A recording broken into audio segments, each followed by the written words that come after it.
Shalom Bapak Ibu Saudara. Saat kita ada di tahun yang baru, kita bersyukur Tuhan bawa kita di tahun yang baru ini. Mari kita berdoa supaya segala hal yang terbaik di tahun yang baru kita alami. Dan segala hal yang bisa mengikat kita di tahun yang lama bisa dilepaskan.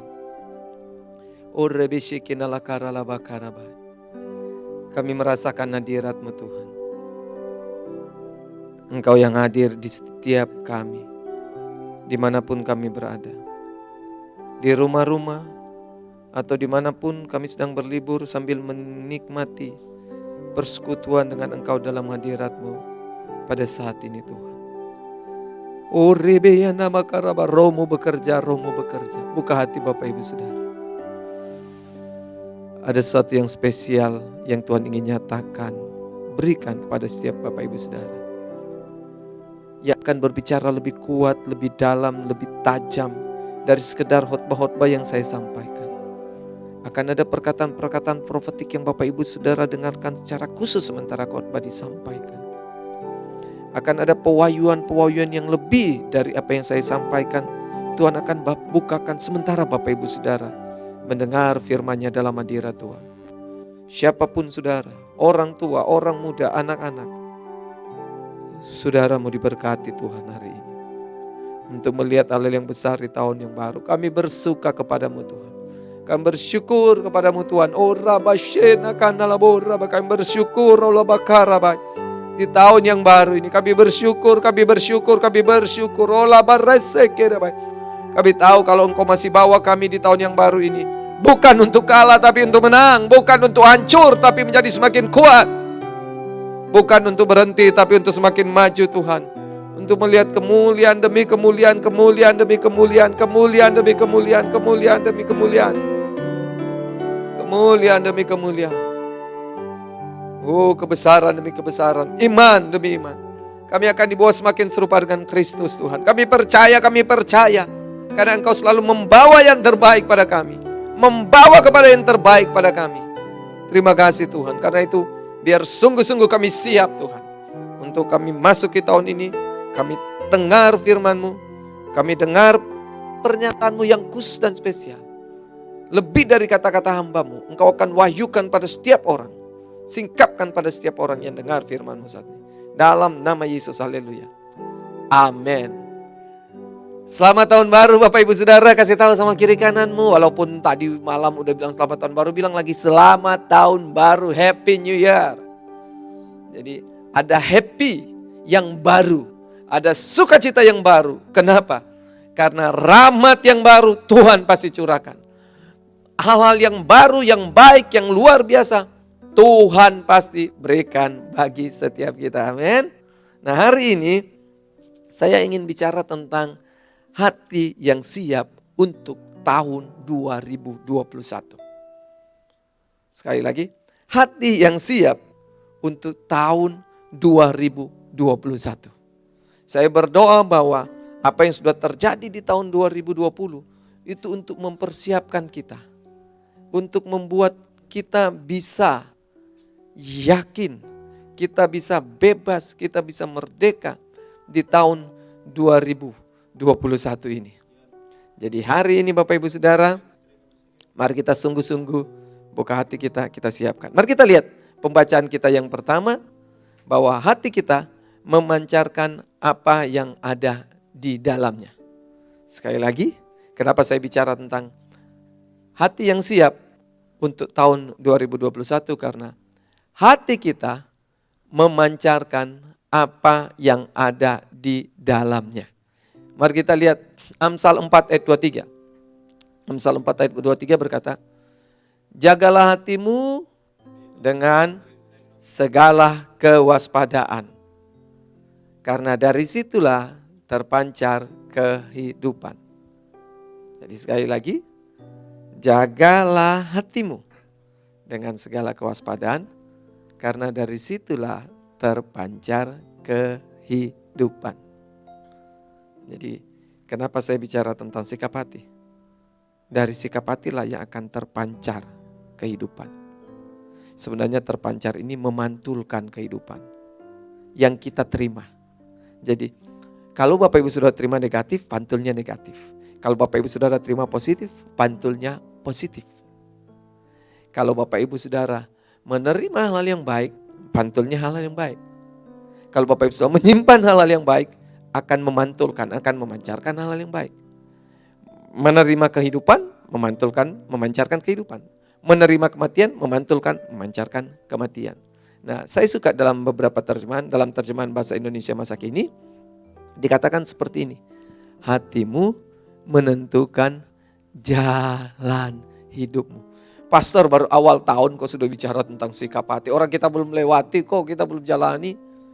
Ya, justru kita harus siapkan hati kita untuk menjalani tahun 2021 ini, karena firman Tuhan berkata, hatimu menentukan. Jadi hati kita akan menentukan perjalanan hidup kita di dalam keluarga, di dalam berbisnis, di dalam pelayanan, di dalam apapun di tahun 2021 ini. Firman Allah yang hidup, kita lihat terjemahannya mengutip seperti ini. Hatimu mempengaruhi segala sesuatu dalam hidupmu. Bapak Ibu Saudara, kita selama ini berpikir apa yang di sekitar kita, apa yang di sekeliling kita, itulah yang kemudian akan merusak kehidupan kita, akan membuat kita jadi baik. Bukan. Yang paling penting bukan apa yang ada di sekitar, di sekeliling kita, tapi bagaimana hati kita, bagaimana sikap hati kita. Sehingga apa yang terjadi di sekeliling kita tidak akan merusak kita. Karena itu kita perlu jaga hati kita supaya hati kita mempengaruhi segala sesuatu dalam hidup kita di dalam jalan-jalan yang baik.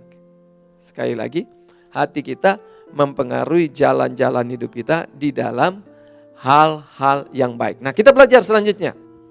Ada 3 sikap hati yang siap. Jadi pada hari pertama di tahun yang baru ini saya ingin sampaikan 3 hati yang siap. Sebenarnya ada banyak hal tentang hati yang siap. Tapi pada hari ini 3 hal saya sampaikan. 3 hati yang siap. Yang pertama adalah hati yang bersyukur. Katakan kiri kanan, hati yang bersyukur. Bersyukur kepada Tuhan sebab Dia baik. Bahwasanya untuk selama-lamanya kasih setianya. Nah, kita lihat di dalam 1 Tesalonika 5 ayat 18 firman Tuhan berkata, mengucap syukurlah pertama dalam segala hal. Jadi kalau kita mengucap syukur harus dalam segala hal. Kemudian yang kedua, sebab itulah yang dikehendaki Allah di dalam Kristus Yesus bagi kamu. Karena mengucap syukur itu kehendak Allah. Bapak Ibu Saudara, Yesus pesankan kepada murid-muridnya sebelum Dia naik ke surga, beritakan Injil, baptis mereka dalam nama Bapa, Anak, Roh Kudus, kemudian ajarlah mereka melakukan segala sesuatu. Apa itu segala sesuatu? Termasuk mengucap syukur. Saya nggak bisa lihat Bapak Ibu Saudara, tapi apakah yang masih kesel hari ini, masih cemberut hari ini karena melihat kok tidak ada sesuatu yang baik saya alami di tahun 2020, sekarang saya masuk tahun 2021 dalam kondisi seperti ini. Wow, Alkitab bilang dalam segala hal. Jadi di sini dalam segala hal kita harus mengucap syukur karena itu kehendak Tuhan. Kemudian Efesus 5 ayat 20. Alkitab berkata, 2 hal lagi kita bisa belajar di sini. Ucaplah syukur senantiasa. Jadi di sini kita belajar mengucap syukur itu senantiasa, artinya selalu, terus menerus. Jangan cuma pas akhir tahun, tutup tahun atau awal tahun kita mengucap syukur. 365 hari, 52 minggu, 12 bulan. Kita harus mengucap syukur 1 kali 24 jam, 365 hari kali 24 jam. Mengucap syukur, mengucap syukur, mengucap syukur. Karena Alkitab bilang senantiasa mengucap syukur atas apa? Segala sesuatu. Jadi kita lihat di sini bukan hanya sesuatu yang baik, yang kita alami. Bukan hanya masalah berkat. Dalam pergumulan, dalam masalah. Lakukan mengucap syukur. Kenapa? Masa pastor dalam masalah, masa dalam pergumulan saya harus mengucap syukur? Wajar dong kalau saya terima berkat, wajar dong kalau saya mengalami mujizat, saya mengucap syukur. Tapi kalau saya lagi seret, kalau saya lagi kering, kalau saya lagi sakit, kalau baru sesuatu terjadi yang menyakitkan, yang mengecewakan, apakah saya akan mengucap syukur? Saya sudah sampaikan tadi malam, tahun 2020 ini yang kita baru lewati, untuk saya bukan tahun yang mudah. Saya kehilangan 3 orang tua saya. Orang tua rohani saya dan orang tua kandung saya. Tapi tetap saya harus memilih mengucap syukur atas segala hal. Walaupun mereka meninggalkan, ada duka cita, ada kesedihan dan terjadi. Tapi tetap mengucap syukur. Bapak Ibu Saudara yang mungkin di PHK, yang gajinya sempat dipotong, tetap mengucap syukur. Kenapa? Kita akan lihat ada kuasa dari mengucap syukur. Jadi kenapa saya bicara tentang mengucap syukur ini? Karena ada kuasa dari mengucap syukur. Yang pertama, kuasa mengucap syukur itu adalah mendatangkan berkat. Kuasa mengucap syukur yang pertama itu akan mendatangkan berkat. Siapa di antara Bapak Ibu Saudara yang gak suka berkat? Berkat itu adalah hal rohani. Sekali lagi, berkat itu adalah hal rohani. Karena Alkitab berbilang berkat Tuhanlah. Jadi berkat Tuhan, apakah itu gak rohani? Jadi berkat itu adalah hal-hal yang rohani sebenarnya. Jadi Tuhan ingin mendatangkan berkat. Waktu apa? Waktu kita mengucap syukur. Mari kita lihat. Di dalam Matius 15 ayat 36 sampai 38. Sesudah itu ia mengambil ketujuh roti dan ikan-ikan itu, mengucap syukur, memecah-mecahkannya dan memberikannya kepada murid-muridnya. Lalu murid-muridnya memberikannya pula kepada orang banyak. Dan mereka semuanya makan sampai kenyang. Kemudian yang orang mengumpulkan potongan-potongan roti yang sisa 7 bakul penuh. Yang ikut makan ialah 4.000 laki-laki, tidak termasuk perempuan dan anak-anak. Jadi bisa saja 12.000, bisa saja sampai 15.000. Karena semua tahu bahwa biasanya di gereja lebih banyak perempuan daripada laki-laki. Jadi kita bisa lihat di sini 7 roti. Itu bisa memberi makan lebih dari 4.000 orang. Dan masih ada sisa berapa? 12 bakul. Kenapa? Kita lihat di ayat 36. Yesus mengucap syukur. Dia ambil roti, dia ambil ikan, mengucap syukur. Kemudian kita lihat, ini bukan sekali Yesus lakukan. Yohanes 6 ayat 10 sampai 13. Cerita sama lagi, tapi dengan tempat berbeda, orang berbeda. Mujizat ini lebih besar lagi. Kalau tadi 7 roti, sisa 7 bakul. Sekarang, dan yang kasih makan cuma 4.000 orang laki-laki. Belum termasuk perempuan. Sekarang kita lihat, Yohanes 6, kata Yesus, suruhlah orang-orang itu duduk, adapun di tempat itu banyak rumput. Maka duduklah orang-orang itu, lihat. Kira-kira 5.000 orang laki-laki banyaknya. Ini cuma laki-laki yang disebut. Lalu Yesus mengambil roti itu, mengucap syukur dan membagi-bagikannya kepada mereka yang duduk di situ. Demikian juga dibuatnya dengan ikan-ikan itu sebanyak yang mereka kehendaki. Lihat ayat 12. Setelah mereka kenyang, ia berkata kepada murid-muridnya, kumpulkanlah potongan-potongan yang lebih supaya tidak ada yang terbuang. Dan Bapak Ibu Saudara tahu, potongan yang lebih itu mereka pun mengumpulnya dan mengisi 12 bakul penuh. Dengan potongan-potongan yang hanya dari 5 roti. Setelah mereka selesai makan. Jadi Bapak Ibu Saudara lihat di ayat sebelumnya dikatakan kenapa itu terjadi? Karena mengucap syukur. Jadi sama 4.000 orang Yesus mengucap syukur. 5.000 orang Yesus mengucap syukur. Saya tanya, berapa yang Bapak Ibu Saudara punya waktu masuk tahun 2021 ini? Berapa banyak yang Bapak Ibu Saudara punya ketika memasuki tahun 2021 ini? Dengan banyak atau dengan sedikit, enggak masalah. Asal bawa kepada Tuhan dan mengucap syukur. Saya mau di awal tahun ini, kita bawa kepada Tuhan.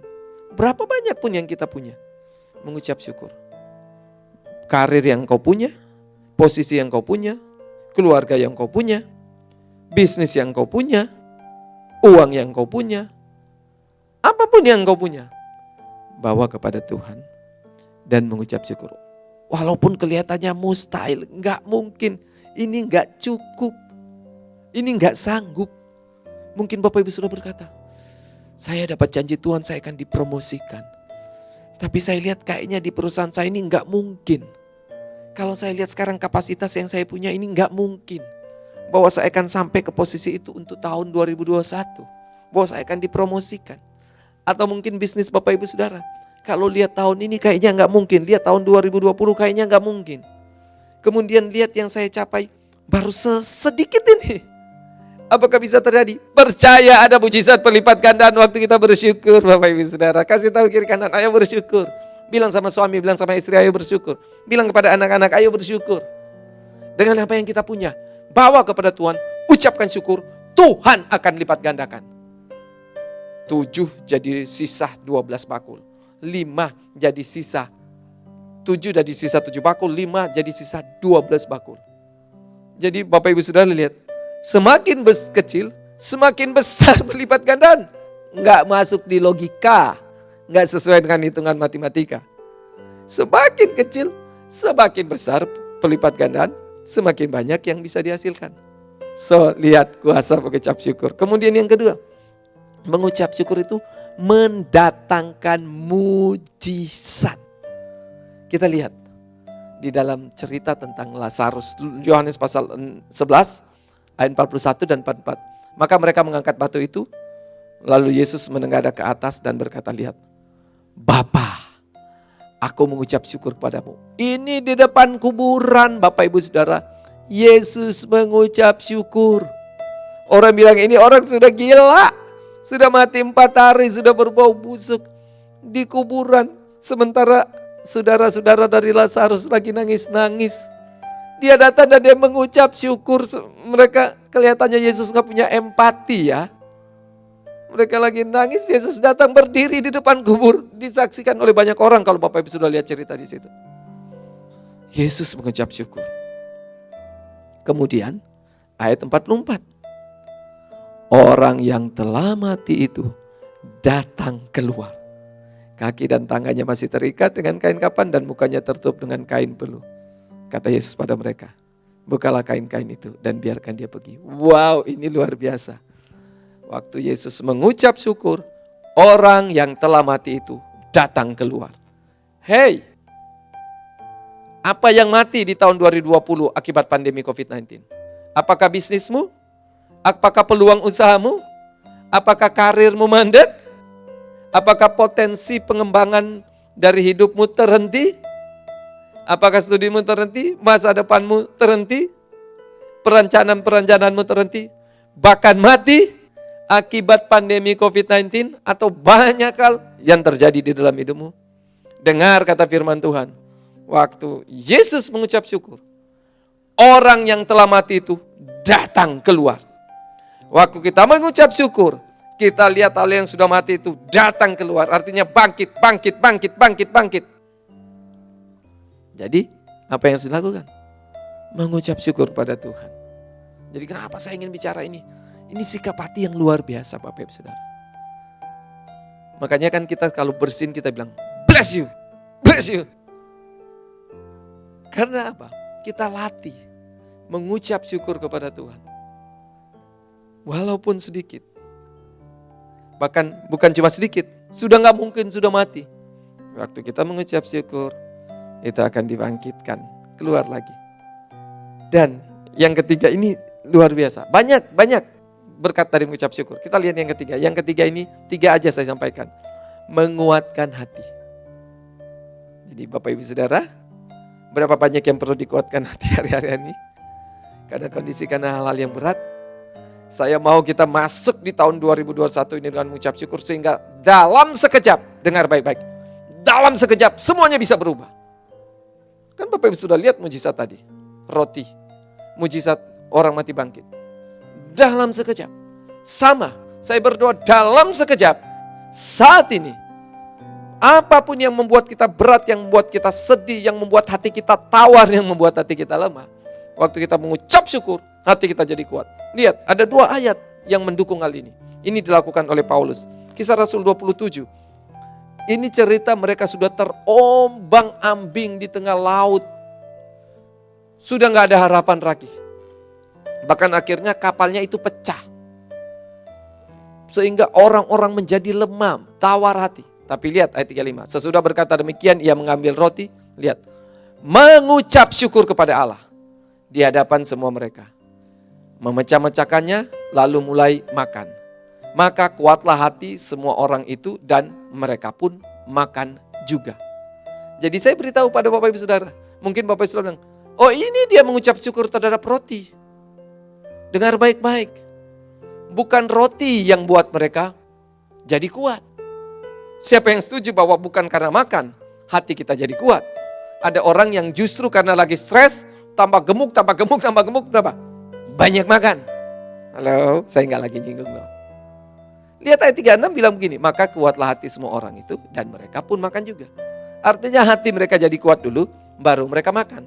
Jadi bukan roti yang bukan makanan yang buat hati mereka kuat. Tapi waktu Paulus berdiri di depan semua mereka dan Paulus mengucap syukur. Dan ini ditegaskan bukan cuma satu kali. Di dalam Kisah Rasul pasal 28 ayat 15. Saudara-saudara yang di sana telah mendengar tentang ihwal kami dan mereka datang menjumpai kami sampai ke forum Apius dan Tres Tabarne. Lihat, ketika Paulus melihat mereka, ia mengucap syukur kepada Allah, lalu kuatlah hati mereka. Nah sekarang kita lihat nggak ada makanan. Jadi bukan makanan yang memberikan mereka kuat, tetapi apa? Mengucap syukur. Waktu Paulus mengucap syukur, hatinya jadi kuat. Jadi kalau kita lagi tawar hati, kalau kita lagi lemah, nggak semangat, akibat berbanyak hal yang tidak sesuai dengan kita planningkan. Ada banyak hal yang kita inginkan nggak terjadi. Kita udah bekerja keras, kita sudah berjuang, tapi kita nggak alami. Halo, mengucap syukur, kasih tahu lagi kiri kanan, mengucap syukur. Karena itu akan menguatkan hati. Siapapun yang lemah ini, saya berdoa saat ini, dalam nama Yesus, hati menjadi kuat. Ikuti kata-kata saya. Tuhan Yesus, saya mengucap syukur di tahun yang baru ini. Saya bawa uang yang saya punya. Saya bawa karir yang saya punya. Saya bawa berkat yang saya punya. Saya bawa bisnis yang saya punya. Saya bawa keluarga yang saya punya. Saya bawa kesehatan yang saya punya. Saya bawa keluarga, sekolah, studi yang saya punya. Saya bawa masa depan yang saya punya. Saya mengucap syukur atasnya. Bahkan hati saya, pelayanan saya bawa kepadamu. Saya mengucap syukur atasnya. Di dalam nama Yesus. Haleluya.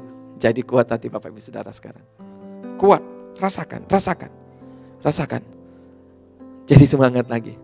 Jadi bergairah lagi. Bukan karena petasan Bapak Ibu Saudara. Tadi malam kita ke pesta kembang api. Bukan.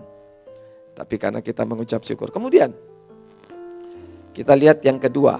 Jadi 3 sikap hati yang siap. Pertama, hati yang bersyukur. Kedua, hati yang merdeka. Merdeka. Wah, saya selalu ingat Megawati. Pidato, merdeka. Soekarno, merdeka. Nah sekarang kita juga merdeka. Masa sudah di tahun 2021 belum merdeka juga? Jadi hati yang merdeka. Apa yang dimaksud hati merdeka yang saya ingin sampaikan kepada Bapak Ibu Saudara? Ini bicara tentang hati yang tidak terikat dengan segala sesuatu, termasuk segala hal yang mengecewakan dan menyakitkan kita selama tahun 2020. Sayang Bapak Ibu Saudara, kita sudah masuk di tahun 2021, hati kita masih tertambat di tahun 2020. Hati kita masih terikat di tahun 2020. Nah secara khusus, kita akan lihat di dalam Filipi 3 ayat 13, Paulus berkata, saudara-saudara, aku sendiri tidak menganggap bahwa aku telah menangkapnya, tetapi ini yang kulakukan. Aku melupakan, katakan aku melupakan. Apa yang telah terjadi di belakangku dan mengarahkan diri kepada apa yang di hadapanku. Dengar, segala hal yang sudah terjadi di tahun 2020, lupakan. Entah itu kegagalan, entah itu keberhasilan. Karena kalau kita ingin mau lebih berhasil lagi, jangan puas dengan keberhasilan tahun 2020. Kita lupakan semua itu, kita raih lebih banyak lagi. Tapi juga yang paling sulit adalah masalah luka, masalah kesedihan, masalah kepahitan, masalah kekecewaan. Jangan bawa. Mungkin suaminya membuat engkau kecewa, istrimu, anakmu, orang tuamu. Mungkin PKSmu, mungkin AKSmu, mentormu, atau mungkin orang yang kau mentor. Mungkin gembalamu, pastormu, atau jemaat. Siapapun. Bosmu di kantor, tetanggamu, mertuamu, adikmu, kakakmu. Siapapun yang mengecewakan kita. Bapak Ibu Saudara, saya ajari begini. Hormati, kasihi, dan hargai orang yang menyakiti kita. Sekali lagi, hormati, kasihi, dan hargai orang yang menyakiti kita. Kenapa? Karena mestinya yang kita tidak terima adalah sikapnya, perbuatannya, bukan orangnya. Berapa banyak kita sudah diajari, kalau you gak hormati saya gak akan hormati kamu. Kalau kamu gak hargai saya gak akan hargai kamu. Berapa banyak orang sikapnya seperti itu. Kalau kamu sudah mengecewakan saya hapus kamu dalam lembaran hidup saya. Saya ingin ajarkan, banyak hal mungkin yang menyakitkan, yang mengecewakan yang terjadi. Tetapi bedain antara orang dan perbuatannya. Memang kita benci orangnya, kita benci perbuatannya. Tapi orangnya harus kita tetap kasihi, harus kita tetap hormati, hargai. Berapa banyak orang kalau ketemu, oh dia, langsung buah muka. Orang Manado bilang, pasang muka postema. Kayak kuda dari Sumba, muka panjang. Mulutnya itu moncong.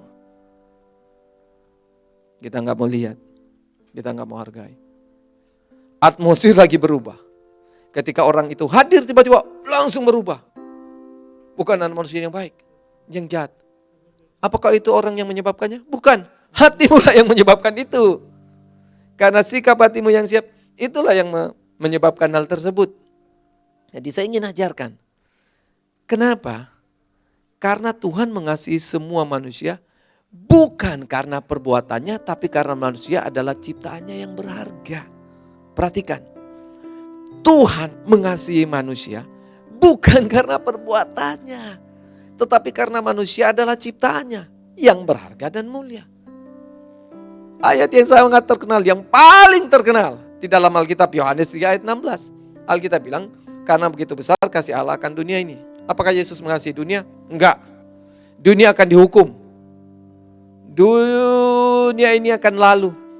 Langit bumi akan berlalu, kata Alkitab. Jadi sebenarnya Yesus kasihi siapa? Orang-orang yang ada di dalam dunia. Alkitab bilang, sehingga ia telah mengaruniakan anaknya yang tunggal, supaya setiap orang yang percaya. Jadi sebenarnya kasih Allah ditujukan kepada orang yang percaya. Tidak binasa, melainkan beroleh hidup yang kekal. Jadi saya tanya, apakah manusia sudah mencari Allah dulu baru kemudian Tuhan kirim anaknya? Manusia sudah berusaha nggak bisa ketemu Tuhan, manusia sudah berusaha nggak bisa diselamatkan. Akhirnya ya udah, kasihan saya kirim. Belum. Justru ketika manusia tidak mencari Dia, bahkan Alkitab berkata mereka menolak Yesus. Mereka nggak bisa terima Yesus. Bahkan bukan cuma waktu itu, sampai hari ini Yesus masih dicaci maki. Sampai hari ini kelahiran Yesus masih diolok-olok. Apalagi kematiannya masih diolok-olok. Banyak orang belum terima Yesus. Tapi apakah Yesus tidak mati untuk mereka? Yesus sudah mati untuk mereka, Bapak Ibu Saudara. Yesus sudah mati, Alkitab bilang bagian yang lain. Ketika kita masih berdosa, Yesus sudah mati untuk kita. Nah, kenapa Yesus mau mati untuk kita? Karena Dia mengasihi kita. Jadi apa yang Dia kasih? Apakah dosa kita? Apakah perbuatan kita? Bukan. Yang Dia kuasai diri kita sendiri. Jadi saya mau ajarkan Bapak Ibu Saudara, kita masih jahat, kita masih murtad ini, kita masih durhaka. Yesus sudah mati untuk kita. Jadi siapa yang Dia kasih? Hidup kita. Kenapa? Yesaya 43 ayat 3 berkata, oleh karena engkau berharga di mataku, maka aku ini mengasihi engkau. Jadi apa yang mendasari Yesus mengasihi kita? Karena kita berharga. Nah, saya mau Bapak Ibu Saudara, coba lihat suamimu, coba lihat istrimu, coba lihat anak-anakmu, coba lihat mertuamu Bapak Ibu Saudara. Lihat tetanggamu, lihat bosmu, lihat atasanmu, lihat supervisormu, lihat GM-mu, atau lihat orang di bawahmu, lihat sesama jemaat, apalagi jemaat Hope. Saya mau kita hargai sesama jemaat Hope, bukan karena perbuatannya, tapi karena dia berharga. Kita hormati sesama kita, bukan karena sikapnya, tapi karena dia berharga. Kalau Yesus menunggu perbuatan sikap kita berubah, baru kemudian dia mengasihi kita, itu bukan kasih yang sejati. Kasih yang sejati tidak menuntut balas. Kasih yang sejati itu tanpa pamrih. Kasih yang sejati bukan sebagai akibat. Sekali lagi, kasih yang sejati bukan sebagai akibat. Karena sesuatu orang lakukan itu pada saya kasih dia. Bukan. Kasih yang sejati itu adalah penyebab. Karena kasih yang sejati itulah menyebabkan dunia diselamatkan. Karena kasih yang sejati itulah membuat orang-orang bisa berubah menjadi baik. Jadi kasih itu bukan sebagai akibat dari apa yang kita terima. Tapi kasih itu adalah sebuah penyebab yang membuat kita dihargai, kita diberkati. Makanya di dalam Yudas 1 ayat 23 Alkitab bilang gini, selamatkanlah mereka dengan jalan merampas mereka dari api, tetapi tunjukkanlah belas kasihan yang disertai ketakwaan kepada orang-orang lain juga. Yang Yesus suruh benci apa? Bencilah pakaian mereka yang dicemarkan oleh keinginan-keinginan dosa. Jadi yang dibenci itu apa? Pakaian. Nah, saya mau tanya, orang datang di dunia ini dengan pakaian enggak? Telanjang, dengan telanjangku datang, dengan telanjang gak aku kembali, kata firman Tuhan. Jadi apakah orang itu pakaiannya? Apakah orang itu emas yang dia pakai? Apakah pakaian orang itu baju yang dia pakai? Sepatu yang dia pakai? Bukan. Orang itu adalah dirinya yang telanjang itu. Itulah orang. Kemudian kita bilang orang pakai pakaian. Nah, seringkali kita hargai orang, ini juga salah. Kita hargai orang karena pakaiannya. Wow, keren dia. Betul, kita puji pakaiannya yang keren, penampilannya yang keren, kita puji. Tapi yang jauh lebih berharga adalah orang tersebut, jiwanya. Makanya saya ingin mengajak kita masuk ke tahun 2021, bereskan semuanya.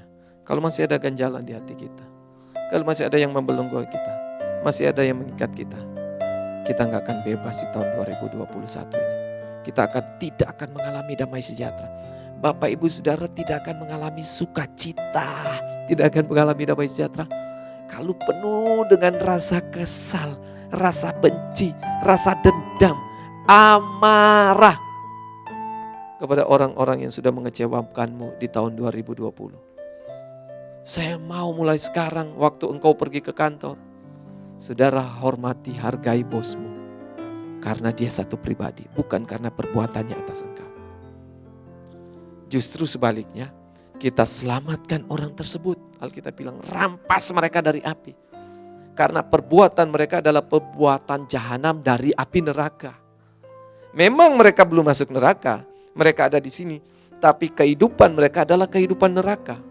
Itu yang harus kita selamatkan. Alkitab bilang tunjukkan belas kasihan waktu kita lihat kehidupan mereka seperti di api neraka. Waktu kita lihat perbuatan mereka seperti di api neraka. Tunjukkan belas kasihan kepada mereka. Tarik mereka.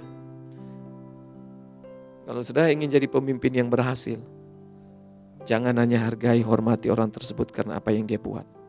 Hargai dan hormati orang tersebut karena dia orang. Kenapa Yesus hargai dan hormati? Karena kita ini ciptaan Tuhan.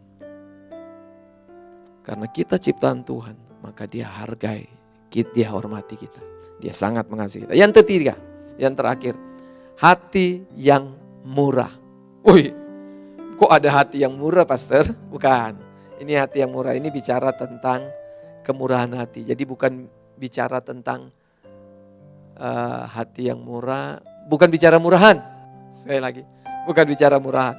Tapi ini bicara tentang kemurahan hati. Maksudnya hati yang suka menabur. Bapak Ibu Saudara, pastor kok masih di awal tahun sudah bicara ini. Menaburlah. Karena menaburlah yang akan terus menjaga kita untuk tetap menuai.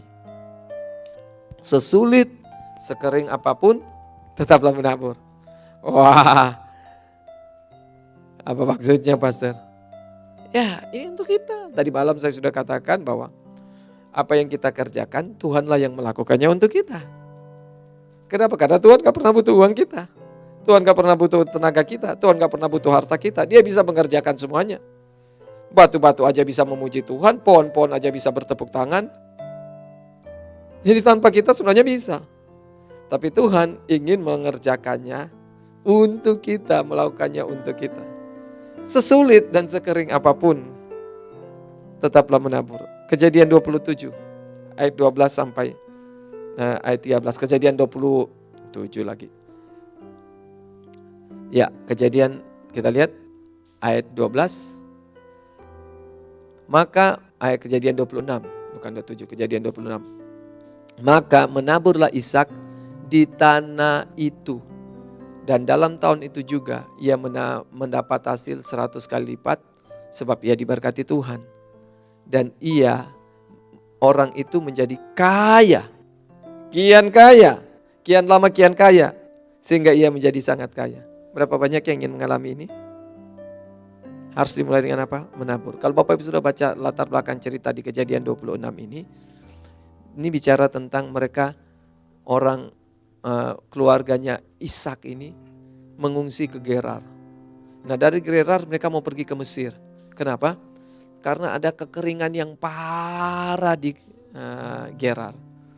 Tapi kemudian Tuhan datang bilang, Ishak, kamu gak perlu pergi ke sana. Kamu harus di sini. Dan karena dia disuruh tetap di situ dan dia gak berdiam diri. Dia tahu dia harus menabur, maka dia menabur. Jadi Bapak Ibu Saudara tahu dia harus menabur, maka dia menabur. Walaupun musim kering, gak ada yang bisa bertumbuh Bapak Ibu Saudara. Ini saya tanam tanaman ini ada di depan rumah. Lupa disiram aja bisa layu, bisa kering. Padahal sekarang bukan musim kering loh Bapak Ibu Saudara. Cuma ada beberapa hari yang panas. Akhirnya beberapa tanaman yang ditanam itu layu, kering. Ada yang sampai mati. Nah Bapak Ibu Saudara bisa bayangkan. Ini bulan Desember loh. Banyak hujan. Apalagi yang musim kering sama sekali nggak ada hujan. Nggak ada hujan sama sekali. Tapi Alkitab bilang, Ishak menabur. Saya nantang Bapak Ibu Saudara. Bukan karena saya ingin memanipulasi Bapak Ibu Saudara dengan firman Tuhan ini. Bukan karena ini saya ingin memoroti berkat Bapak Ibu Saudara. Bukan karena gereja ini butuh uang. Bukan karena kami butuh uang. Bukan. Tapi karena Tuhan ingin memberkati Bapak Ibu Saudara. Hanya dengan menanamlah, menaburlah kita bisa menuai. Tanpa menanam, tanpa menabur, tidak ada yang namanya penuaian. Tapi pastor kering pastor. Tapi pastor seret pastor. Tapi kondisi gak memungkinkan menabur. Jadi Bapak Ibu sudah lihat iklim gak memungkinkan. Suasana gak memungkinkan. Kondisi yang gak memungkinkan. Musim kemarau. Menabur. Pastor sekarang pandemi COVID-19. Ada krisis ekonomi. Ada masalah dalam bisnis. Ada masalah dalam keuangan. Ada masalah dalam pekerjaan. Dengar kata saya. Menabur. Walaupun musim kering. Walaupun musim tidak mendukung. Karena yang membuat kita diberkati, coba lihat ayat yang ke-12. Apa yang membuat kita diberkati? Berkat Tuhan, sebab ia diberkati oleh Tuhan. Bapak Ibu Saudara, tahu pasangan dari berkat? Firman. Tahu pasangan dari kutuk? Tidak melakukan firman. Begitu kita lakukan firman, berkat menyertai. Begitu kita melakukan kehendak Allah, berkat menyertai. Begitu kita lakukan hal yang tidak berkenan pada Tuhan, kutuk yang datang, kematian yang datang. Jadi sebenarnya apa yang membuat kita berhasil? Berkat Tuhan. Amsal sudah bilang berkat Tuhanlah. Nah sekarang berkat Tuhan itu nempel kemana? Berkat Tuhan itu nempel kepada firman Tuhan. Berkat Tuhan itu menyertai kebenaran-kebenaran firman Tuhan. Jadi bukan karena kondisi, bukan karena iklim, bukan karena cuaca, bukan karena situasi ekonomi, sehingga Bapak Ibu Saudara akan diberkati. Tetapi karena Bapak Ibu Saudara lakukan firman Tuhan. Saya beritahu, kebenaran itu menarik berkat. Firman Tuhan itu menarik berkat. Jadi kalau Tuhan bilang menabur, menaburlah. Nah, Bapak Ibu Saudara, saya sudah beritahu bahwa ini awal tahun. Kita beri persembahan syukur awal tahun. Tapi dompet saya, pastor, rekening saya, pastor, saya beritahu, ini bukan kata saya, kata Tuhan. Tinggal ini yang saya punya, pastor. Setelah itu habis. Mari kita lihat 1 Raja-Raja 17 ayat yang terakhir. 1 Raja-Raja 17 ayat 15 sampai 16. Tinggal ini yang saya punya. Persis seperti janda di Sarfat. Kenapa Tuhan kirim Elia kepada janda di Sarfat yang miskin? Dengar baik-baik. Tuhan kalau ngirim orang, yang benar dong, ke orang yang tepat, ke orang yang kaya, ke orang yang punya uang. Masa hambamu engkau kirim pada orang yang miskin?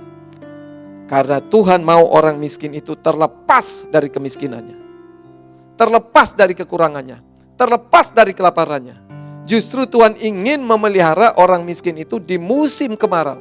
Ini seorang janda di perjanjian di Alkitab di Israel pada waktu itu. Kalau bicara tentang seorang janda, itu sama sekali gak punya apa-apa. Karena Bapak Ibu Saudara tahu yang dapat warisan itu cuma laki-laki. Perempuan gak dapat warisan. Jadi janda, dia gak punya apa-apa. Dan betul dia bilang, Elia bilang, bikin dulu untuk saya. Dia bilang, Elia, saya tinggal punya tepung segenggam dan minyak sedikit dalam buli-buli. Sekarang saya bikin hari ini, setelah itu kami mati. Artinya besok kami sudah gak punya apa-apa. Jadi kalau kita lihat, kita seringkali gak bisa terima situasi dan kondisi yang terjadi. Kenapa saya lagi kurang kok? Tuhan datang berbicara kepada saya. Tuhan kirim hambanya, saya lagi kurang. Karena justru Tuhan tahu dengan cara itu kita diselamatkan.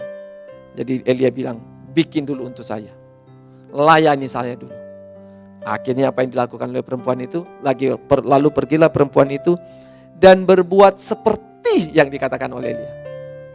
Nah, yang dikatakan oleh Elia itu yang dikatakan Tuhan. Jadi Elia menyampaikan firman Tuhan, berbuat seperti yang dikatakan Elia. Maka perempuan itu dan dia serta anak perempuan itu mendapat makan beberapa waktu lamanya. Ayat 16. Tepung dalam tempayan itu tidak habis-habis, Bapak Ibu Saudara. Enggak habis-habis, gak masuk di akal, enggak habis-habis. Dan minyak dalam buli-buli itu tidak berkurang. Setiap dituang, enggak berkurang-berkurang. Setiap beri tepungnya, enggak habis-habis. Jadi ini bukan dia tuang, kemudian kurang, naik lagi. Enggak. Jadi dia tuang tetap seperti itu. Enggak berkurang-berkurang. Firman Tuhan yang diucapkan dengan perantaran Elia. Jadi lihat apa yang terjadi. Mereka dipelihara. Alkitab bilang sampai musim kemarau ini selesai. Sampai musim kekeringan itu selesai, mereka mengalami kecukupan. Bahkan ada bonus yang terjadi kalau Bapak Ibu sudah baca ayat-ayat selanjutnya. Ketika anaknya sakit mati, didoakan sama Elia, sembuh. Ada bonus Bapak Ibu Saudara. Dari orang yang taat kepada hamba Tuhan, taat kepada firman Tuhan. Saya nantang Bapak Ibu Saudara. Ada bonus Bapak Ibu Saudara ketika sudah taat kepada hamba Tuhan yang menyampaikan suara Tuhan. Ketika sudah taat kepada Tuhan, Bapak Ibu Saudara akan diberkati. Jemaat top, kita akan diberkati. Kalau kita belajar menabur, belajar memberi di tengah kondisi yang sulit. Amin.